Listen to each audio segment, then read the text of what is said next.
नमस्कार मित्रांनो, मी मारुती मोहोळकर.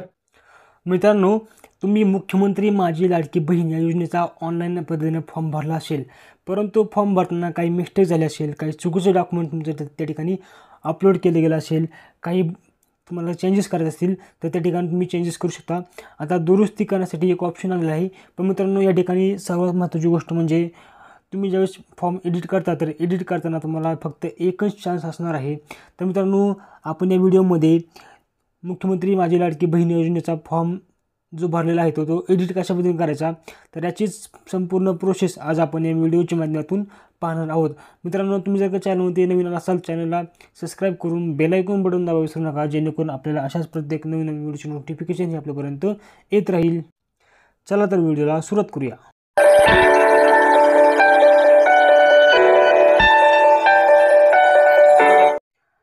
मित्रांनो, तुम्हाला मुख्यमंत्री माझी लाडकी बहीण योजनेचा फॉर्म एडिट करण्यासाठी तुम्हाला तुमच्या मोबाईलमधलं प्ले स्टोअर जे आहे तर ते प्ले स्टोअर हे ओपन करून घ्यायचं आहे.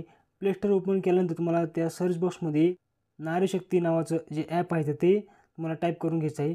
आणि ते टाईप केल्यानंतर आपल्यासमोर अशा प्रकारचे पेज येणार आहे. त्या ठिकाणी ॲप ओपन करताना त्या ठिकाणी अपडेट येईल, तर ते तुम्हाला स्टार्टिंगला अपडेट करून घेणं हे गरजेचं आहे. तर या ठिकाणी आपल्याला ते ॲप ओपन करून घ्यायचं आहे. ओपन केल्यानंतर आपल्यासमोर अशा प्रकारचं हे लॉग इनचं ऑप्शन आपल्याला पाहायला मिळेल, की ज्या ठिकाणी आपण आपला मोबाईल नंबर टाकून त्या ठिकाणी जो काही येणार OTP असेल तो OTP त्या ठिकाणी टाकतो आणि लॉग इन करतो. तर या ठिकाणी तुमचा जो मोबाईल नंबर असेल तो मोबाईल नंबर या ठिकाणी तुम्हाला टाकून घ्यायचा आहे.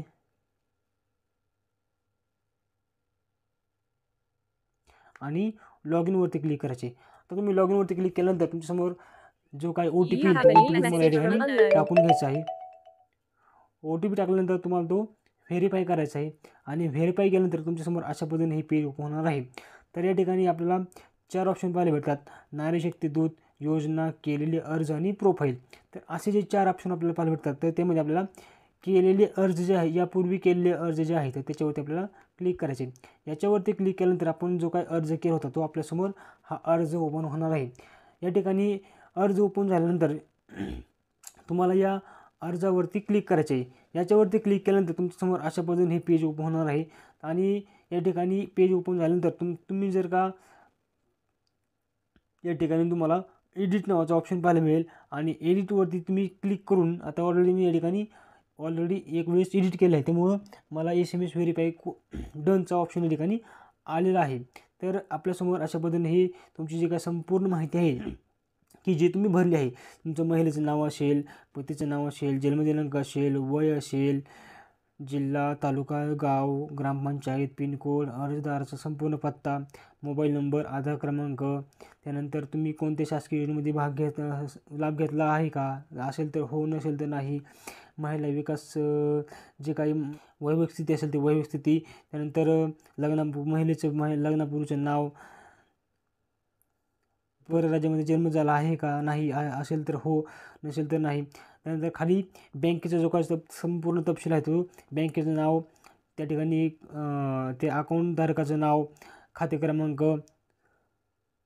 त्यानंतर तुम्ही जे काही डॉक्युमेंट अपलोड केले आहेत तर ते डॉक्युमेंट देखील या ठिकाणी दाखवले. आधार कार्ड, रहिवासी दाखला किंवा जन्म दाखला किंवा शाळा सोडायचा दाखला, पिवळे व केसरी उत्पन्नाचा दाखला, पिवळे व केसरी रेशन कार्ड किंवा उत्पन्नाचं प्रमाणपत्र, त्यानंतर हमीपत्र या ठिकाणी दाखवलं जाईल.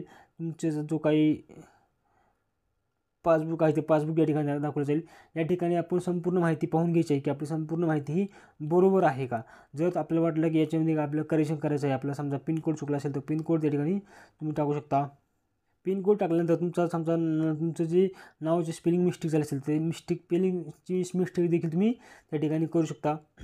त्यानंतर तुमचा नंबर चुकला असेल, नंबर त्या ठिकाणी तुम्ही करेक्शन करू शकता. आधार क्रमांक करेक्शनही करू शकता. बँकेचा अकाउंट नंबर जे आहे तो अकाउंट नंबर देखील त्या ठिकाणी तुम्ही करेक्शन करू शकता. आणि अशा पद्धतीने केल्यानंतर आपल्याला त्या ठिकाणी सबमिटवरती क्लिक करायचे आहे. सबमिटवरती क्लिक केल्यानंतर आपल्यासमोर अशा पद्धतीने संपूर्ण फॉर्म येईल आणि एक OTP येईल. तो OTP आल्यानंतर आपल्याला त्या ठिकाणी टाकायचा आहे आणि OTP टाकल्यानंतर आपल्यासमोर अशा पद्धतीने ही पेज ओपन होणार आहे.